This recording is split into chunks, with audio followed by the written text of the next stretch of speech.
Please look carefully. This right here is the face of a man who assaulted a pensioner on board a Merseyside train. And when I say he assaulted a pensioner, I mean he brought up his fist and punched the 81-year-old man in the face. Now, reports say the incident took place on board a train between Liverpool Central and James Street Station on April 19th of this year. Now, you'd wonder what would make a person punch a pensioner and what they did to deserve being attacked. And that is, all they did was sit down in an unoccupied seat, minding their own business. So a 71-year-old woman sat down in an empty seat.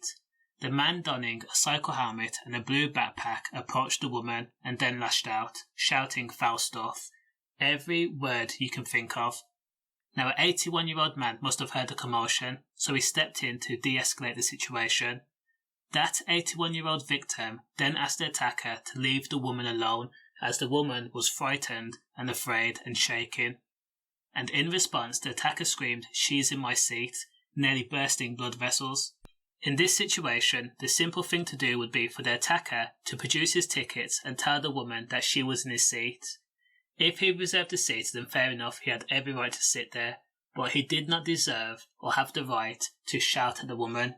But he did, and again, in response, the 81-year-old man asked the attacker to leave the woman alone, and that's when he punched the 81-year-old victim in the eye. Pow! Really, I wish I could do sound effects.